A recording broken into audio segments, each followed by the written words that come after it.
Vous avez tout à l'heure parlé d'art africain. Il y a certains qui nient l'existence d'un art africain. Que leur opposez-vous? Ah non, moi je suis. L'art africain existe, il faut le dire, parce que nous n'avons pas d'histoire de l'art chez nous. Est intervenu au Sénégal dans les années 60, à l'arrivée du président Léopold Sédar Senghor, effectivement avec des professeurs qui venaient d'Europe, qui nous enseignaient ce que c'est que l'art. C'est là où il y a eu l'opposition entre Pape Ibra Tall et Iba Ndiaye. Parce que Iba Ndiaye était plus pour un art d'ouverture, alors que Pape Ibra Tall, il était dans l'enracinement. On parle d'art africain, mais effectivement, l'art africain existe. Moi, je ne suis pas, parce qu'on ne vient pas du néant, pour tout de suite descendre que je suis contemporain. D'où est-ce qu'on vient? L'art chinois existe et pourtant on l'accepte. L'art japonais existe, pourtant on l'accepte dans tous les domaines d'art, que ce soit l'art floral, la danse, la musique, ainsi de suite. Mais pourquoi nier notre identité? Je ne le pense pas. Ce que nous avions appris Iba Ndiaye et Pape Ibra Tall, qui a amené leur opposition, parce que Iba Ndiaye est retourné à Paris, continuer son parcours là-bas. Pape Ibra Tall est resté. Et dans leurs deux thèmes, ils se retrouvent. Parce que Iba Ndiaye qui peint par exemple des séries de jazz, Iba Ndiaye qui vous peint par exemple Tempête au Sahel, quand vous voyez ces tableaux, vous voyez que c'est de l'art véritablement moderne, contemporain en même temps, mais on sent qu'il y a quelque chose d'africain. Iba Ndiaye qui vous peint Tabaski. Tabaski, ce n'est pas européen. Les Européens ne font pas la Tabaski, à part qu'ils soient musulmans. On l'appelle ça quoi? C'est de l'art africain, non? Parce que c'est venu d'ici, c'est fait par un Africain.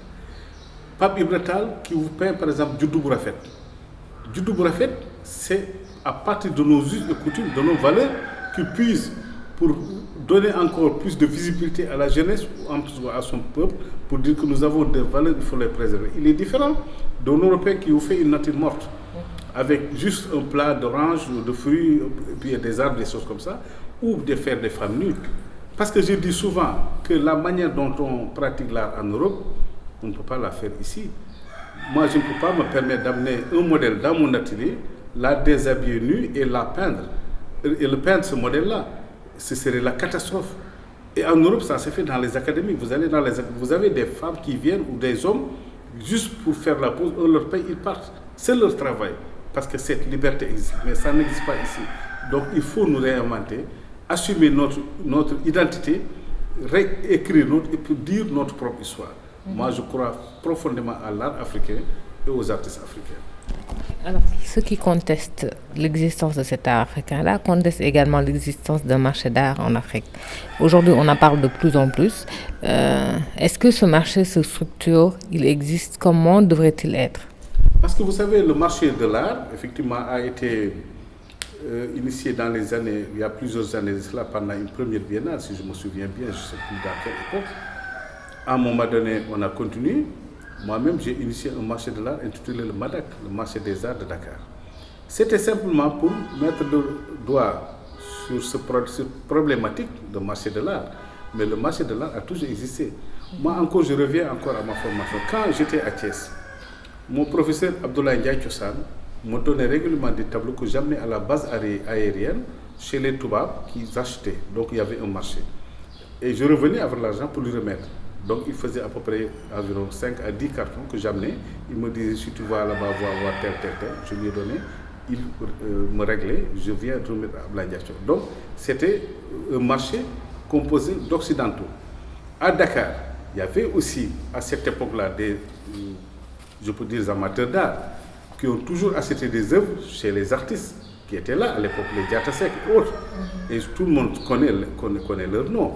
D'ailleurs, il y a une belle collection que je ne sais plus quelle fondation, qui a offert cette collection à Eiffage, à l'État du Sénégal, par l'intermédiaire de Eiffage, qui a ramené ces tableaux-là que ce collectionneur, je peux dire, européen avait acheté à l'époque. Et je sais qu'ils étaient nombreux à l'époque, parce que j'ai eu la chance d'ouvrir la première galerie privée du Sénégal. Quand j'ouvrais cette galerie, il n'existait pas de galerie tenue par des Africains. Il n'y avait que des galeries. La galerie Bruno, la galerie Les Arts, qui était la galerie Madame le Comte d'abord avant d'être Les Arts, et peut-être d'autres petites galeries qui s'ouvraient à l'époque. Mais on a été les premiers pour là. Donc je sais que le marché existe. Mais le marché existe, mais d'une manière informelle. et comme dans notre secteur. Parce qu'il y a beaucoup de facteurs qui n'ont pas été pris en compte dans l'évolution des arts au Sénégal. Fondamentalement, il faut que maintenant les gens s'organisent pour organiser ce marché, comme ça se fait en Europe. Mais le marché, ce n'est pas seulement vendre des tableaux, c'est voir la cotation des artistes, savoir les droits des artistes, est-ce que ces droits sont suivis par les artistes ou par un peu les structures qui les gèrent. Quand je parle de droits aujourd'hui, si je vends mon tableau, une première vente, il n'y a pas de problème, mais une deuxième vente, je dois recevoir une commission de 5 à 8% sur la revente de ce tableau-là. Et tout cela, c'est des mécanismes de suivi qui doivent exister pour permettre aux artistes de rentrer dans ces fonds-là. Et tout cela constitue le marché et aussi l'histoire de l'art pour dire d'où est-ce que nous est venu cet art et où est-ce que nous en sommes aujourd'hui. Donc, c'est plusieurs facteurs qui concourent à créer ce marché de l'art. Mais il fallait simplement, je peux dire, créer cette opportunité pour amener les amateurs, simplement les professionnels du secteur à mieux s'organiser.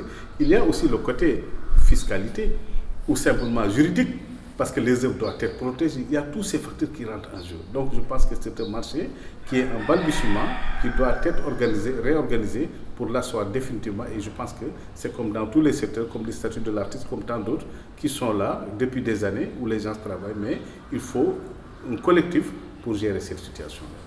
Est-ce que cela ne commencerait pas par une organisation des artistes quand on sait qu'ici au Sénégal, ce qu'on reproche aux artistes de manière générale, c'est de ne pas cotiser. Ils ne payent ni d'impôts, en fait, n'ont pas de charges sociales en fait. Est-ce que cela ne commencerait pas par ça? Parce qu'on sait que pour vous, par exemple, vous avez pu asseoir une entreprise. Comment vous avez pu en arriver là? J'ai eu la chance quand même avec mon ami Paulane, quand on a ouvert notre première galerie privée au Point E, il y avait notre doyen Abdou Fatah Diagne, à qui j'ai rendu hommage en 2015, qui était ancien directeur général de Holding Québec, qui nous a expliqué comment une entreprise doit fonctionner. Parce qu'en fait, il faut le dire, nous achetions comme tout le monde, nous vendions nos tableaux. Dès qu'on sort, qu'on nous paye l'argent, Paulane et moi, la première dibiterie, on rentre là-bas pour manger du beau dibi. Ensuite, on se partage l'argent.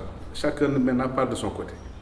Alors, quand on a commencé à ouvrir une galerie, cette première galerie, on s'est rendu compte qu'il fallait une organisation. Et cette organisation va depuis ceux qui travaillent dans la galerie pour voir comment les prendre en charge. Donc il faut ouvrir un compte. La première chose qu'on a fait, et le vieux Bousso, qui était notre gestionnaire à l'époque, qu'on nous a même recommandé avec Abdou Fatah, est venu nous dire comment fonctionne. Paulane et moi, effectivement, nous n'étions pas trop d'accord parce qu'on ne connaissait pas cette forme de fonctionnement. De prendre l'argent, de le mettre dans un compte, d'attendre à la fin. On s'est dit non, ça, bon, c'est pas possible. Mais j'ai dit à Paulane, si on veut réussir dans ce secteur, il faut forcément qu'on s'organise. On a pris des employés de la galerie, chaque fin de mois, ils étaient payés. Et ensuite, nous sommes allés aux impôts pour comprendre quel est notre devoir par rapport à cela. C'est là qu'on nous a dit que vous devrez payer la patente et en fin d'année, vous devez faire une déclaration. Et Dieu sait que depuis lors, je ne suis pas descendu de cette trajectoire. Quand je suis arrivé ici, depuis notre galerie de Point qui a fonctionné presque, je peux dire, 13 ans, Paulane est parti aux États-Unis. Moi, j'ai déménagé ici aux Ateliers du Sahel. J'ai continué. Je suis allé voir un cabinet fiscal pour lui demander quels sont mes devoirs.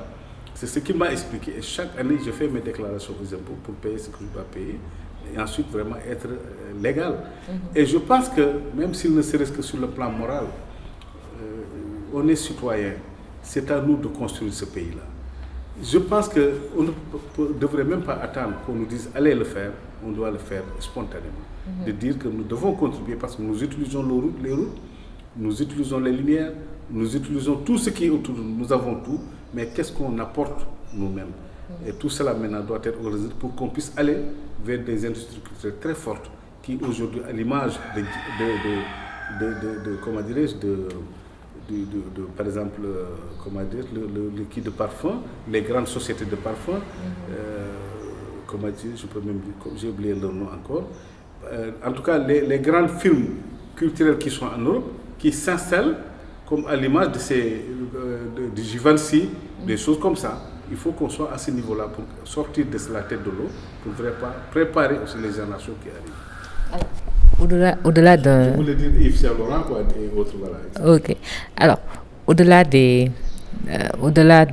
devoir, au-delà de la morale, est-ce que le fait de payer n'a pas aussi pu quand même vous permettre aujourd'hui de vivre tranquillement, sans pour autant vraiment, en fait, on va dire, vous a permis de pouvoir aujourd'hui vivre de votre art sans pour autant, comme certains artistes le font, devoir tendre la main? Oui, parce que tout est question d'organisation. Quand je parle d'organisation, si on s'organise, on est mieux loti parce qu'on s'est dit qu'on est légal, on n'est pas dans la clandestinité, comme je le dis souvent, parce qu'on est clair dans tout ce qu'on fait, dans tout le processus. Maintenant, se dire que dans tous les secteurs, c'est s'organiser en disant que j'ai mon espace de travail, je contribue et je vois maintenant ce qui peut faire marcher mon atelier ou mon espace ou ma galerie. Maintenant, c'est une question d'organisation. Parce que depuis effectivement les années 94, on s'est dit que si on ne rentre pas dans cette trajectoire, on risque de passer à côté et on ne sera jamais des professionnels. Un professionnel, c'est quelqu'un qui peut aujourd'hui revendiquer d'une institution qu'il a créée dans le domaine de son travail. Si c'est un musicien, on dit qu'il a un studio de musique. Si c'est un artiste, il a une galerie, il a un centre d'art, il a ceci, il a même son atelier qui a une dimension internationale. Tout cela dépend de l'objectif de cet atelier-là. Mais moi, en tout cas, moi je me suis dit, je m'inscris dans cette trajectoire pour dire que je suis un citoyen qui doit contribuer, qui a conscience de tout ce qui est autour de nous. Maintenant, de le faire maintenant le plus honnêtement possible. Et je pense qu'on peut y arriver. Okay. Au Sénégal, à part peut-être la Biennale, le parcours, on va dire, et des initiatives privées, il n'y a pas trop de choses qui font vivre vraiment l'art plastique, on va dire. À votre avis, qu'est-ce qui devrait être fait pour que peut-être les artistes puissent se produire, puissent vendre leurs tableaux, mieux vendre leurs tableaux ou faire voir tout simplement leur travail? Mais vous savez, moi je pense qu'on ne peut pas être plus roi que le roi.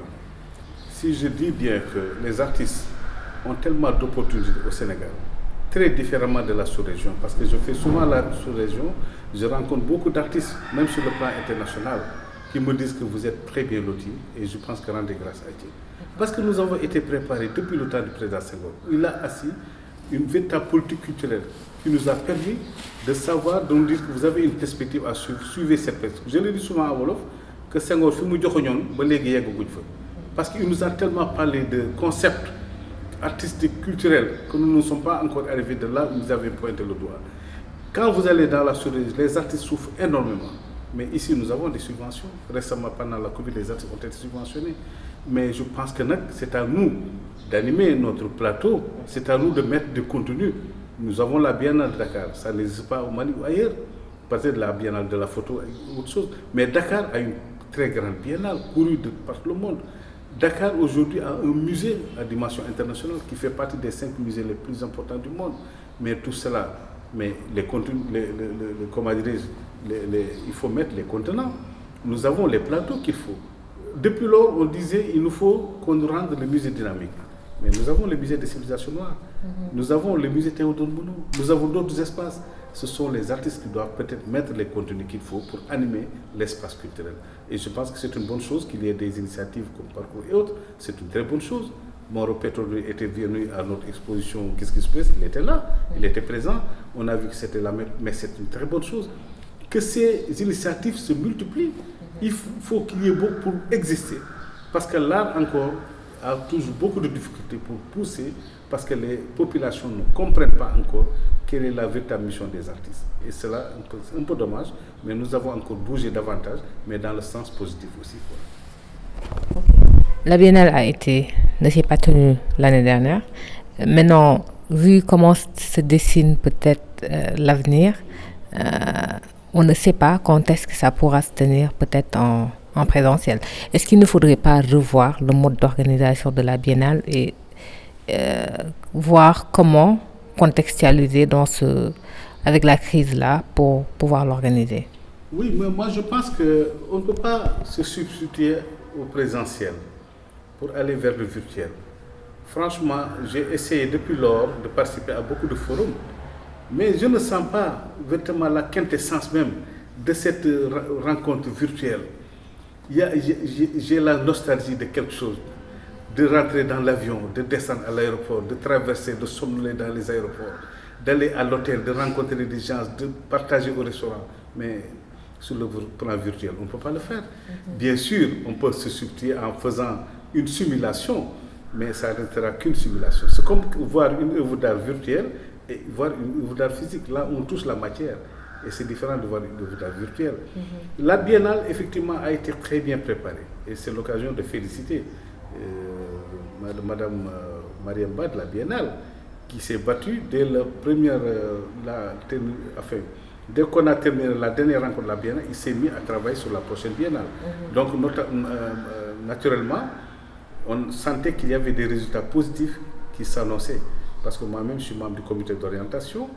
Il y a le maître Moustapha Ndiaye qui fait une belle coordination. Donc, on a travaillé jusqu'à la dernière minute pour dire que nous étions déjà prêts. Prêts dans le domaine de l'innovation, de l'aménagement des espaces, dans le domaine d'une nouvelle vision de la biennale, coordonnée par le directeur artistique, le docteur Malick Ndiaye. Vraiment, c'est une très belle biennale qui se préparait. À un moment donné, on s'est dit quand même qu'il faut arrêter parce que la Covid est passée par là, donc il faut se remettre.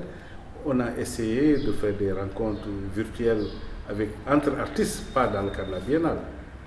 Alors, c'était très bien, mais jusque-là, on s'est dit qu'on va remettre pour reprendre la biennale comme ça se fait dans les autres salons à travers le monde. Mais je pense que les prémices que je sens est que 2022, peut-être, si la biennale se tiendra, ce sera une des plus belles biennales qu'on ait jamais tenues, parce qu'on a eu suffisamment de temps de réflexion, parce qu'il ne sert à rien aussi de se précipiter pour faire, alors qu'on a assez de temps devant nous pour mieux préparer les choses. Et je pense que la prochaine biennale sera la meilleure encore biennale qui va se poser. Et rendons grâce et disons que Dieu nous préserve de cette pandémie pour nous pouvoir permettre de le tenir. Okay. Alors, tout à l'heure, vous l'avez dit, vous avez été surnommé Pinceau du Sahel par Feu Iba Ndiaye. Pourquoi il avait pensé à ce surnom-là? Iba Ndiaye Diadji, je sais que je ne le connaissais pas avant. Mais je sais que dans les expositions, il venait souvent visiter, il venait souvent dans notre galerie au Point E, il venait souvent dans nos expositions à la Galerie nationale.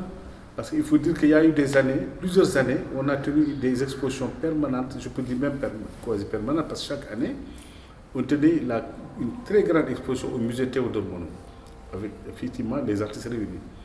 Des fois c'était à l'hôtel Teranga, des fois c'était au Novotel, mais Iba Ndiaye venait tout le temps.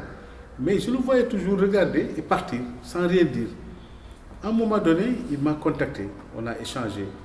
Je savais qu'il s'appelait effectivement Iba Ndiaye Diadji, qu'il était critique d'art. Un jour, il m'a dit que je voulais passer à ton atelier. J'ai dit, il n'y a pas de problème.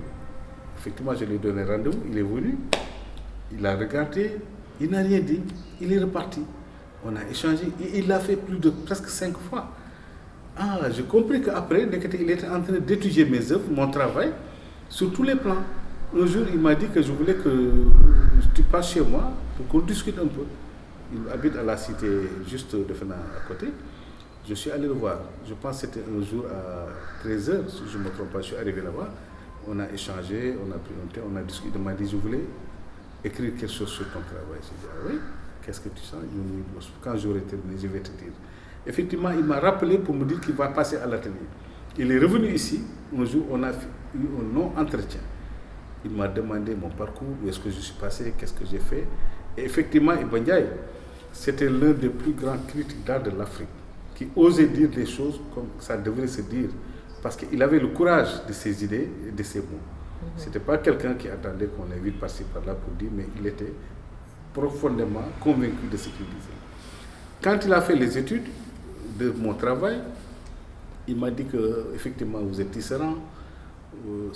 J'ai commencé à faire les personnages filiformes, les baobabs, rabougris, ainsi de suite, filiformes et tout cela.